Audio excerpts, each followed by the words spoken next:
Mathematics is easy if we put our hearts and minds into it. Good day, Puerto Princesa! I am Ma'am Lenny Noro, your teacher buddy for today's lesson. Prepare your paper and pen as we begin to learn and enjoy our topics for this subject.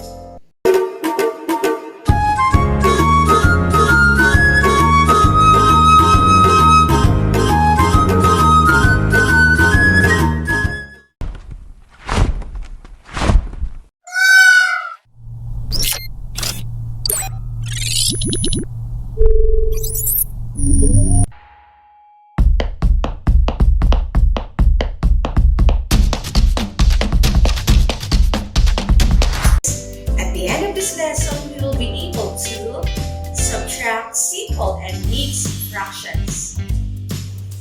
If you are ready for our lesson, let's have a short activity.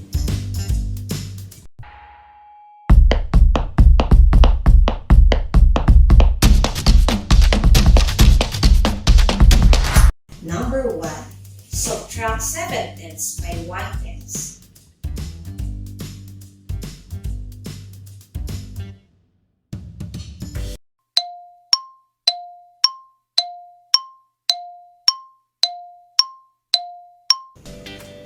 The answer is letter B, 3/5. Number 2. What will you subtract to 5 1/3 to get 1 1/8?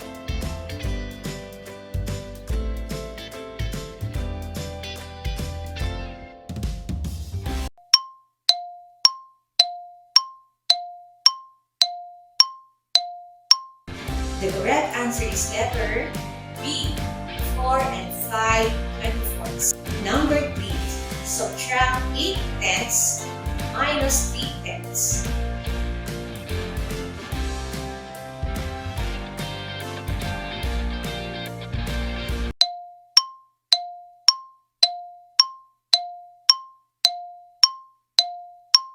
The answer is letter A, 1/2. Number 4. 2 2/3 minus 1 1/3.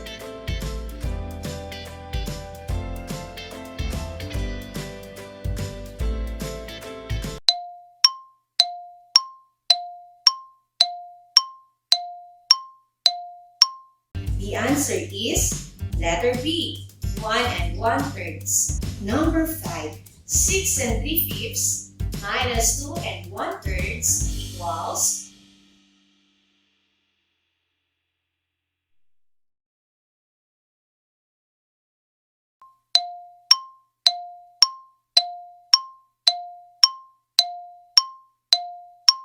letter A, that is 4 4/15.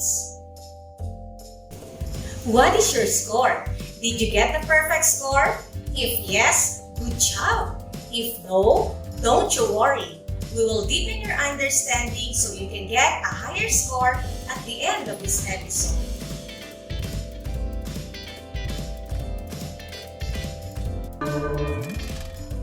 We are on the second lesson of this week. Before we continue, let's have first some clues. Find the sum of the fractions and write your answer in the box. Okay, number 1. 2/9 plus 3/9 is equal to 5/9. Number 2. 2/8 plus 4/8 is equal to 3/4. Number 3. 2 2/10 plus 5 2/10 is equal to 7 2/5. 2/5 plus 1/4 is equal to 13/20. Number 5. 3 1/2 plus 5 3/4 is equal to 9 1/4.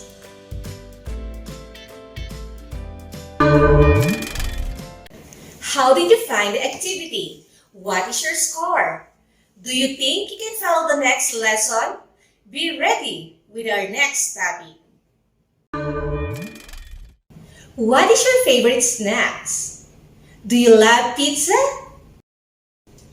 My father used to buy snacks at Viel's Pizza every Sunday. Last time, the pizza he bought was divided into 10 parts. When we had eaten our share, 6/10 of it was left. When our cousins visited us, my mother gave 2/10 to them. The rest was kept in the refrigerator. What part of the pizza was left over? How will you solve the problem? Do we need to add or subtract? Yes, to solve the problem, we need to subtract 2/10 from 6/10. To subtract similar fractions, let us follow the following steps. Steps in subtracting simple fractions. Number 1, subtract the numerators. 6 minus 2 is equal to 4. Number 2, copy the common denominator. Write the common denominator 10 under the numerator. We have 4/10. Number 3, reduce to its lowest term if possible. 4/10 can be reduced by dividing both the numerator and denominator by its GCF. The factors of 4 are 1, 2, and 4, while 10 have 1, 2, 5, and 10. The GCF of 4 and 10 is 2. 4 divided by 2 is 2. 10 divided by 2 is 5. 4/10 divided by 2/2 is equal to 2/5. So, your final answer is 2/5, the part of the pizza left in the refrigerator. Let us have example number 2. What will be the difference in 4 1/2 minus 1 4/5? Can we subtract 1 4/5 from 4 1/2? No! So, we need to take some steps to regroup the first whole number. First, regroup the whole number 4. Let us have a fraction out of this whole number. 4 is equal to 3 and 2/2 because 2/2 is equal to 1. 3 and 2/2 plus 1/2 is equal to 3 and 3/2. So, the mixed fraction we have formed, 3/2 will be added to 1/2 so that we'll be able to subtract 4/5 from it. Those will become 3 and 3/2. Second, find the LCD of the given fractions by listing the LCM of 2 and 5. Multiples of 2, we have 2, 4, 6, 8, and multiples of 5 are 5, 10, 15, 20. The LCD of 3 and 3/2 and 1 and 4/5 is 10. Third, get the equivalent fractions. Divide LCD 10 to the first denominator 2, then multiply the answer 5 to the first numerator 3. 10 divided by 2 is 5, times 3 is equals to 15. The first fraction we have is 3 and 15/10. Next, divide LCD 10 to the second denominator 5, then multiply the answer 2 to the second numerator 4, the answer is 8. 10 divided by 5 is 2, times 4 is equal to 8. The second fraction is 8/10. Fourth, subtract the new fractions. Subtract the whole number 3 minus 1 is 2. Subtract the numerators 15 minus 8 is 7. Copy the common denominator, which is 10. Your answer is 2 and 7/10. Fifth, reduce your answer to the lowest term if possible. 2 and 7/10 is already in its lowest term because there was no common factor with them except 1. Our final answer is 2 and 7/10. another learnings we do have today. It is good that you can follow. To fully engage ourselves in this lesson, let us answer this activity. Directions. Perform the operation in column A and find the answer in column B. Write the letter of your answer on the space before each number.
Here are the correct answers.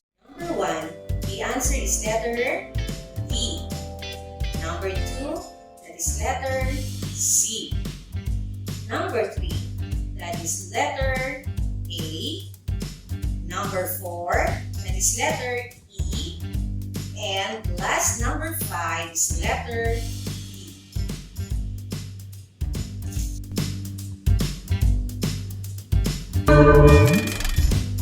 Did you get a perfect score? If yes, very good. If not, you can still do our next activity. Directions. Subtract the fractions below. Choose the letter of your answer inside the rectangle, then write it on the space to get the hidden remainder.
Here are the correct answers. Number 1, 3 and 4 eighths minus 2 and 2 eighths. The answer is 1 and 1/4. Number 2, 2 and 3/4 minus 1 and 1/4. Answer is 1 and 1/2. Number 3, 7 and 2/3 minus 3 and 1/3 is equal to 4 and 1/3. Number 4, 3 and 5/10 minus 2 and 4/10. The answer is 1 and 1/10. Number 5, 10 and 4/5 minus 2 and 1/5 is equal to 8 and 3/5. Number 6, 11 and 3/4 minus 10 and 2/8. The answer is 1 and 1/2. What is the hidden reminder? Be safe. What did you learn today?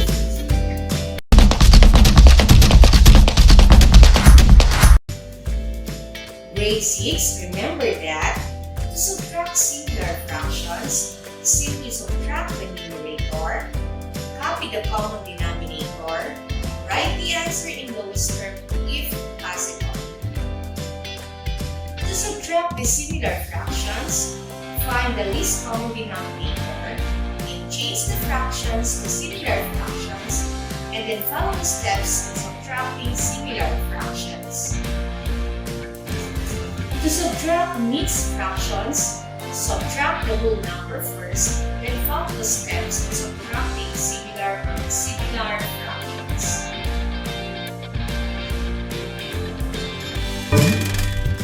As we end our lesson, we need to test your skills if we have attained our learning objectives. Let us now have our short quiz.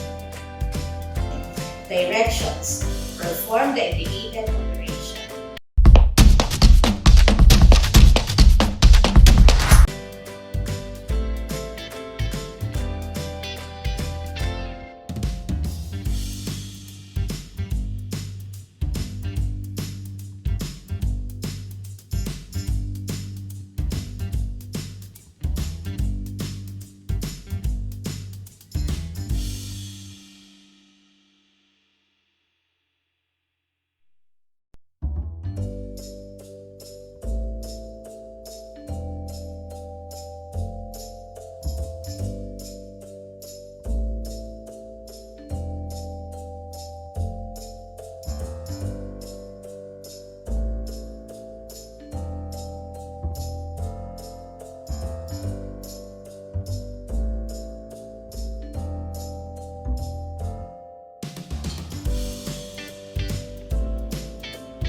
Here are the correct answers.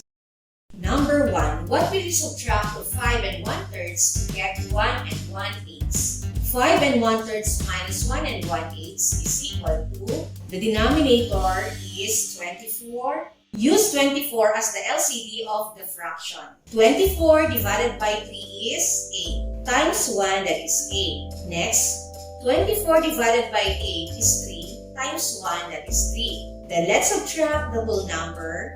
5 minus 1 is equal to 4.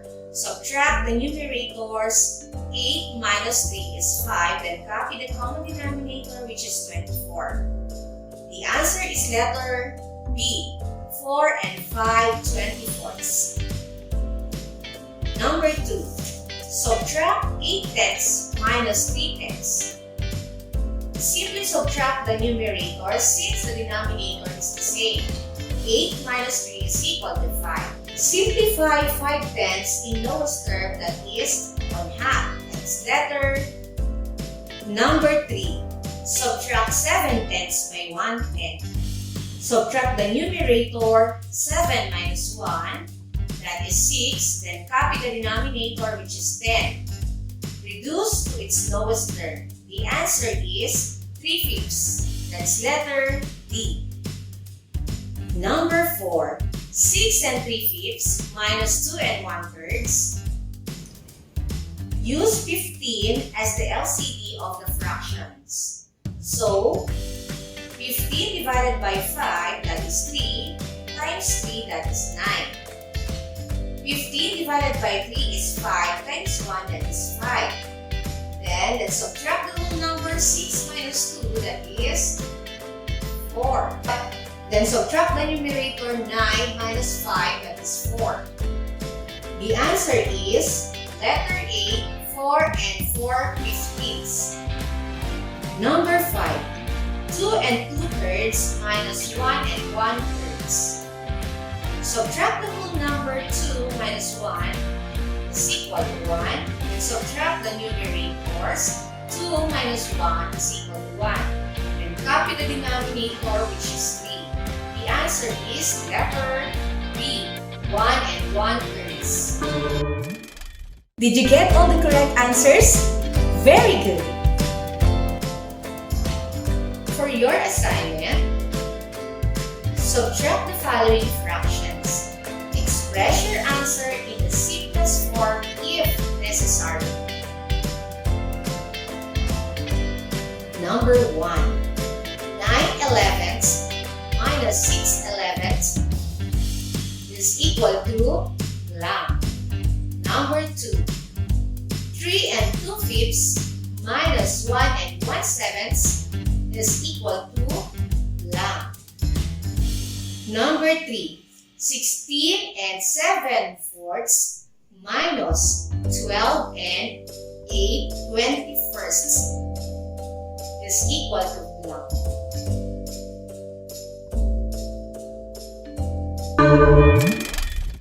Congratulations, kids! You will be able to finish the activities in our lesson. If you have any questions, you may review your lesson or you may ask assistance from your teacher. Thank you so much for participating and listening. Once again, I am Ma'am Lenny Noro, your teacher buddy for today's lesson. See you again on the next episode, only here in Puerto Princesa Dream TV.